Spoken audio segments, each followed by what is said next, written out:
প্রথমেই দেখে নেব আজকের সংবাদ শিরোনাম, জানাবো আজকের বাছাই করা গুরুত্বপূর্ণ তাজা খবর। শুরুতেই হেডলাইন্স। এসএসসি কাণ্ডে যোগ্যদের আবেদন খারিজ, নিয়োগের সময়সীমা নিয়ে কি রায় সুপ্রিম কোর্টের? ওড়ার পরই আচমকায় আছড়ে পড়ল বিমান, ভয়াবহ বিস্ফোরণে মৃত অন্তত 2। ভুটানের জলেই ভেসেছে উত্তর, ওরাও ক্ষতিপূরণ দিক। ফের রিভার কমিশনের দাবিতে সরব মুখ্যমন্ত্রী। রাজ্যে সাম্প্রদায়িকতার বিষ রুখতে আরএসএসকে নিষিদ্ধ করার ঘোষণা, প্রতিবাদে দক্ষিণপন্থীরা। বড় ধাক্কা রাহুল গান্ধীর, কর্ণাটকে ভোট চুরির তদন্তে সিট গঠনের আর্জি শুনলই না সুপ্রিম কোর্ট। ছড়াচ্ছে অজানা জ্বর, প্রাণ ভয়ে বন্ধ 100টির বেশি স্কুল, আক্রান্ত 4000-এর বেশি। আসছে বিস্তারিত খবরে। এসএসসি কাণ্ডে যোগ্যদের আবেদন খারিজ, নিয়োগের সময়সীমা নিয়ে কি রায় সুপ্রিম কোর্টের? এসএসসি মামলা নিয়ে রাজ্য বনাম যোগ্য প্রার্থীদের মধ্যে সংঘাত দীর্ঘদিন হয়ে আসছে। শিক্ষক নিয়োগ প্রক্রিয়ার মধ্যে শিক্ষাকর্মী নিয়োগেও সমস্যা দেখা দিয়েছে। এরই মধ্যেই মামলাকারী যোগ্য শিক্ষাকর্মীরা সুপ্রিম কোর্টে আর্জি জানিয়েছিলেন যে যাতে শিক্ষক নিয়োগের মতো শিক্ষাকর্মী নিয়োগেও সময়সীমা বেঁধে দেওয়া হয়। কিন্তু আজ এই মামলা শুনানির জন্য উঠলে বিচারপতি সঞ্জয় কুমার এবং বিচারপতি অলোক আরাধের বেঞ্চ এই আবেদন খারিজ করে দেয়। মামলাকারী যোগ্য শিক্ষাকর্মীদের আর্জিতে সুপ্রিম কোর্ট স্পষ্ট জানিয়ে দেয়, কোনো অতিরিক্ত মামলার আবেদন শোনা হবে না, আমরা পুরো প্যানেল বাতিল করে দিয়েছি। এই অবস্থায় বারবার একই বিষয়ে মামলা করা যাবে না। স্পষ্ট, এবারও স্কুল সার্ভিস কমিশনের গ্রুপ সি ও ডি কর্মী নিয়োগের প্রক্রিয়ায় কোনো হস্তক্ষেপ করতে রাজি হলো না সুপ্রিম কোর্ট। প্রসঙ্গত, সুপ্রিম কোর্টে 2016 সালের গোটা প্যানেল বাতিল করেছিল এসএসসি এর দুর্নীতির কারণে। পুনরায় এপ্রিল মাসে একটি রায়ে সুপ্রিম কোর্ট নবম, দশম ও একাদশ দ্বাদশ শ্রেণীর শিক্ষক নিয়োগের ক্ষেত্রে সময়সীমা বেঁধে দিয়েছিল এবং এই নির্দেশ পালন করতে স্কুল সার্ভিস কমিশনকেও জানিয়েছিল। এই প্রসঙ্গকে টেনে গ্রুপ সি ও ডি মামলাকারীদের পক্ষের আইনজীবী বলেন, শিক্ষক নিয়োগের ক্ষেত্রে বিজ্ঞপ্তি প্রকাশিত হলেও শিক্ষাকর্মী নিয়োগে দেরি হচ্ছে, তাই এই নিয়ে অনিশ্চয়তা কাটাতে ও একটি সময়সীমা বেঁধে দিতে এই মামলার শুনানি হোক। কিন্তু সব শোনার পরেও শীর্ষ আদালত এই মামলার নিয়োগের প্রক্রিয়ায় কোনো হস্তক্ষেপ করতে রাজি হলো না। ওড়ার পরই আচমকায় আছড়ে পড়ল বিমান, ভয়াবহ বিস্ফোরণে মৃত অন্তত 2। সাম্প্রতিক সময়ে আহমেদাবাদে ভয়াবহ বিমান দুর্ঘটনা, সেই ঘটনা দগদগে যা দেশবাসীর কাছে এখনো বর্তমান। তারই মাঝে বিপদ যেন পিছু ছাড়ছে না আকাশ সফরে। কখনো যান্ত্রিক গোলযোগ তো আবার কখনো বোমাতঙ্কের ঘটনা। একের পর এক বিমান এমন সমস্যার সম্মুখীন হচ্ছে, এরই মধ্যে ভয়ঙ্কর বিমান দুর্ঘটনা, যার ফলে তীব্র বিস্ফোরণে মুহূর্তের মধ্যে আগুন ধরে যায় ওই বিমানটি। জানা গিয়েছে ইতিমধ্যে এমন দুর্ঘটনায় 2 জনের মৃত্যুর খবর পাওয়া গিয়েছে। না, তবে এই ঘটনা ভারতের নয়, আমেরিকার টেক্সাসের এমন ভয়ঙ্কর বিমান দুর্ঘটনা ঘটেছে। সূত্রের খবর, সম্প্রতি টেক্সাসের এয়ারফিল্ডের কাছে একটি বিমান আকাশে উড়ছিল। আচমকাই একটি ট্রাকের উপর আছড়ে পড়তেই নিমেষের মধ্যেই বিমানটিতে আগুন ধরে যায়। ওই এলাকায় দ্রুততার সঙ্গে আগুন ছড়িয়ে পড়ে, ট্রাকগুলিতেও আগুন ধরে যায়। বিস্ফোরণের জেরে আগুনের লেলিহান শিখা ধীরে ধীরে গ্রাস করতে থাকে এলাকা। মুহূর্তের মধ্যে কালো ধোঁয়ায় ঢেকে যায় গোটা এলাকা। তড়িঘড়ি ছুটে আসে পুলিশ ও দমকল বাহিনী।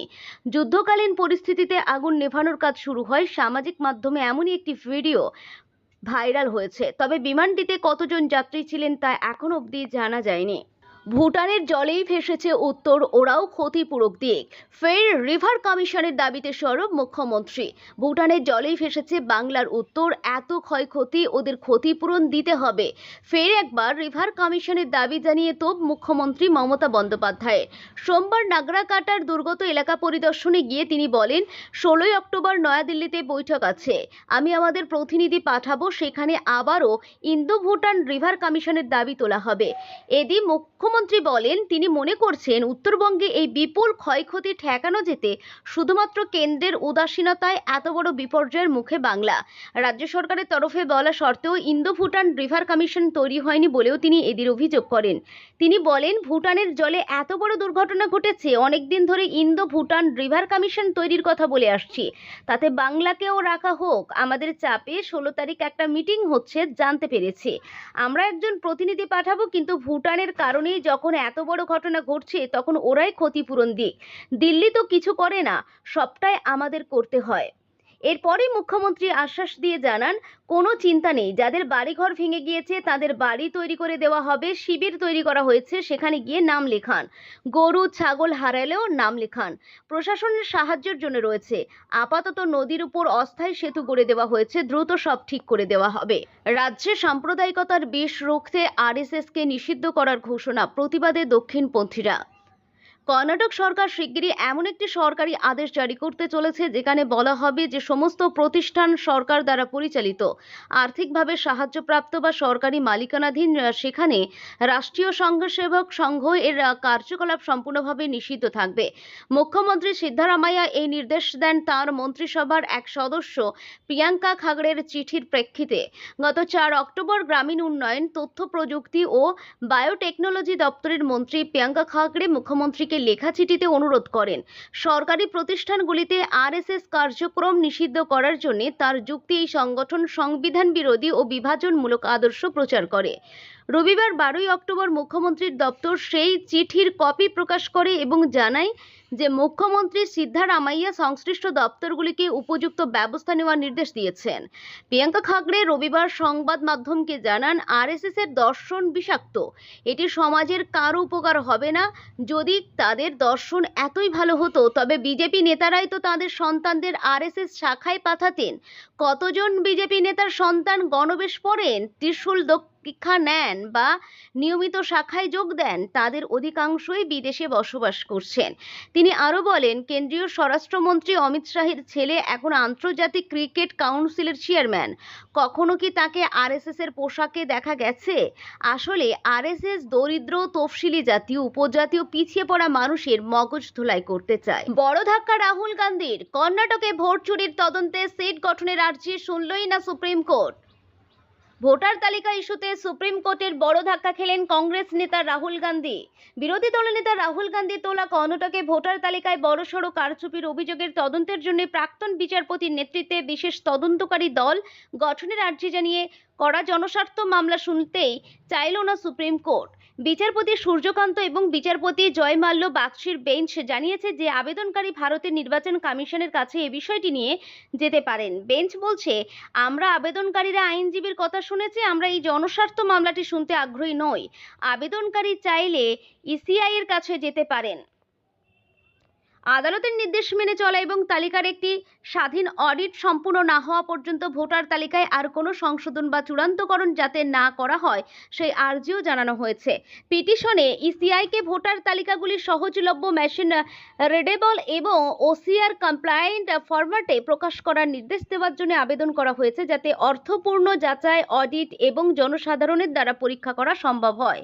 পিটিশনে বলা হয়েছে, লোকসভার বিরোধী দলনেতা রাহুল গান্ধীর 7 আগস্ট 2025 একটি সাংবাদিক সম্মেলন সহ বিভিন্ন বিশ্বাসযোগ্য তথ্য সামনে আসার পর, যেখানে মহাদেবপুরা বিধানসভা কেন্দ্রের ভোটার তালিকায় প্রকৃত ভোটারদের নাম নিয়ে বড়সড় কারচুপি এবং ভুয়ো নাম অন্তর্ভুক্ত করার অভিযোগ করা হয়েছে। আবেদনকারী গভীরভাবে উদ্বিগ্ন, কারণ এই ধরনের কাজ যদি সত্যি হয় তবে তা সংবিধানের 325 এবং 326 অনুচ্ছেদের অধীনে থাকা এক ব্যক্তি এক ভোট নীতির মূল আঘাত হানে।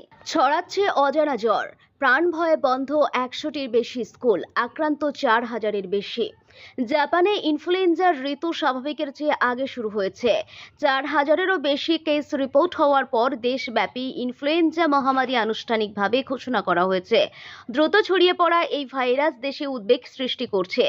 জাপানের স্বাস্থ্য মন্ত্রণালয়ের তথ্য অনুযায়ী 22 সেপ্টেম্বর থেকে শুরু হওয়া সপ্তাহে দেশ জুড়ে প্রায় 3000 হাসপাতাল থেকে 4030টি ফ্লুয়ের কেস রিপোর্ট করা হয়েছে।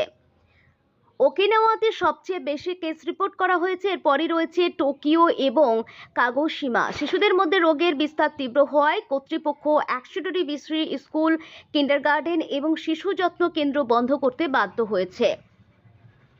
জাপানের স্বাস্থ্য কর্মকর্তারা নাগরিক এবং পর্যটকদের ফ্লুয়ের টিকা নেওয়ার জন্য অনুরোধ করেছেন। টিকা সংক্রমণ প্রতিরোধ করতে এবং রোগের তীব্রতা কমাতে সাহায্য করে। শিশু, বয়স্ক এবং অন্যান্য রোগে আক্রান্ত দুর্বল শ্রেণীর জন্য এটি অত্যন্ত গুরুত্বপূর্ণ।